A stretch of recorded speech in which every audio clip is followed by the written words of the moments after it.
3 फरवरी 2026, फटाफट 30 खबरें दी गई हैं। कैबिनेट बैठक में बड़े फैसले। मुख्यमंत्री नीतीश कुमार की अध्यक्षता में आज पटना में कैबिनेट की महत्वपूर्ण बैठक हुई। इसमें राज्य के विकास के लिए 15 से अधिक प्रस्तावों पर मुहर लगी है। ग्रामीण सड़कों के रखरखाव और नए पुलों के निर्माण के लिए करोड़ों का बजट आवंटित किया गया है। विपक्ष का हमला। तेजस्वी यादव ने बेरोजगारी के मुद्दे पर सरकार को घेरा है। उन्होंने दावा किया कि राज्य में शिक्षित युवाओं को नौकरी देने की प्रक्रिया बहुत धीमी है। उन्होंने सरकार से मांग की है कि रिक्त पड़े सभी पदों पर अविलंब भर्ती प्रक्रिया शुरू की जाए। जातीय गणना और आरक्षण। बिहार में आरक्षण की सीमा बढ़ाने को लेकर कानूनी पेच पर चर्चा तेज हो गई है। सरकार सुप्रीम कोर्ट में अपना पक्ष मजबूती से रखने की तैयारी कर रही है, ताकि 65% आरक्षण के फैसले को बरकरार रखा जा सके। Smart city project. Patna, Muzaffarpur और भागलपुर में स्मार्ट सिटी प्रोजेक्ट की समीक्षा की गई। नगर विकास विभाग ने आदेश दिया है कि जून 2026 तक ड्रेनेज और लाइटिंग का काम 100% पूरा हो जाना चाहिए। पंचायत चुनाव की तैयारी। राज्य निर्वाचन आयोग ने 2026 के अंत में होने वाले पंचायत चुनावों के लिए मतदाता सूची के पुनरीक्षण का कार्य शुरू कर दिया है। नए मतदाताओं को जोड़ने के लिए विशेष अभियान चलाया जाएगा। बीपीएससी शिक्षक भर्ती। बिहार लोक सेवा आयोग बीपीएससी ने शिक्षक भर्ती के अगले चरण के लिए नोटिफिकेशन की तैयारी पूरी कर ली है। इस बार माध्यमिक विद्यालयों में विशेष शिक्षकों की भर्ती पर जोर दिया जाएगा। विश्वविद्यालय परीक्षाओं में सुधार। राजभवन ने सभी विश्वविद्यालयों को निर्देश दिया है कि सत्र को नियमित किया जाए। ग्रेजुएशन और पीजी के रिजल्ट समय पर घोषित करने के लिए डिजिटल इवैल्यूएशन सिस्टम लागू किया जा रहा है। कौशल विकास केंद्र। बिहार के हर जिले में अब मेगा स्किल सेंटर खोले जाएंगे। यहाँ युवाओं को ड्रोन टेक्नोलॉजी, एआई और कोडिंग जैसे आधुनिक विषयों की ट्रेनिंग दी जाएगी, ताकि उन्हें प्राइवेट सेक्टर में अच्छी नौकरी मिल सके।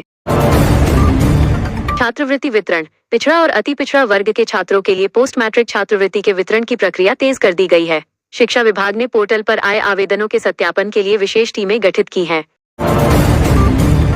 लाइब्रेरी का विस्तार। ग्रामीण इलाकों में पठन पाठन का माहौल बनाने के लिए हर पंचायत में एक सामुदायिक पुस्तकालय, लाइब्रेरी खोलने की योजना पर काम शुरू हो गया है। किसानों को डीजल अनुदान। रबी फसलों की सिंचाई के लिए सरकार ने किसानों को डीजल अनुदान देने की घोषणा की है। आवेदन की प्रक्रिया ऑनलाइन शुरू हो गई है, जिससे हजारों किसानों को राहत मिलने की उम्मीद है।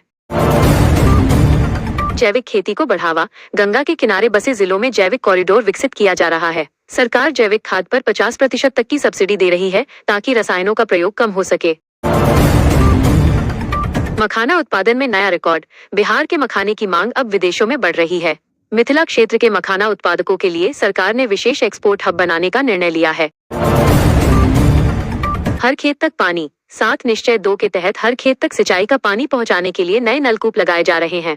जल संसाधन विभाग ने पुरानी नहरों की उड़ाही का काम भी युद्ध स्तर पर शुरू किया है। पशुपालन योजना।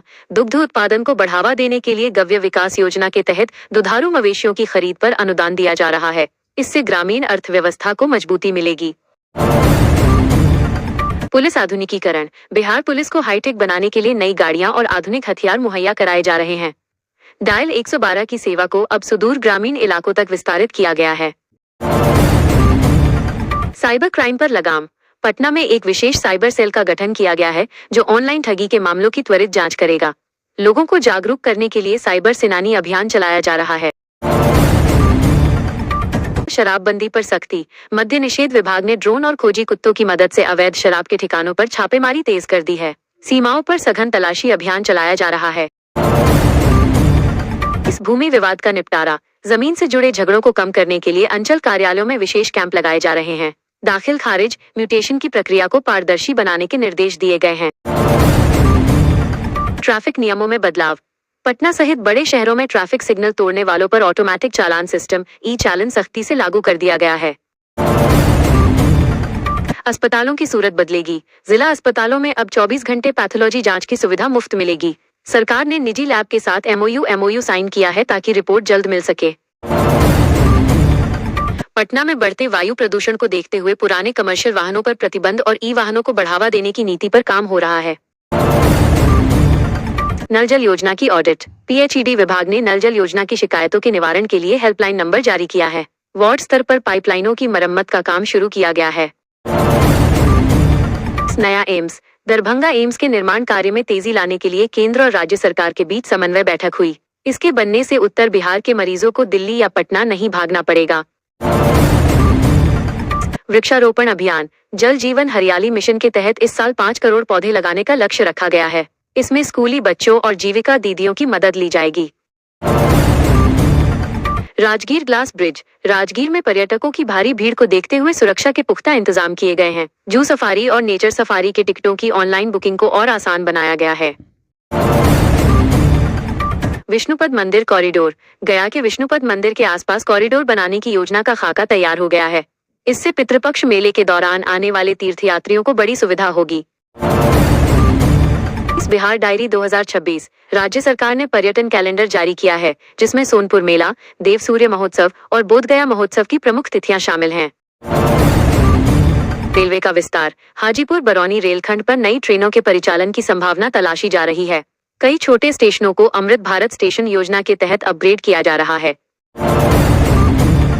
मौसम का मिजाज। मौसम विभाग ने अगले 48 घंटों में बिहार के उत्तरी जिलों में हल्की बारिश और कोहरे का अलर्ट जारी किया है। किसानों को सतर्क रहने की सलाह दी गई है।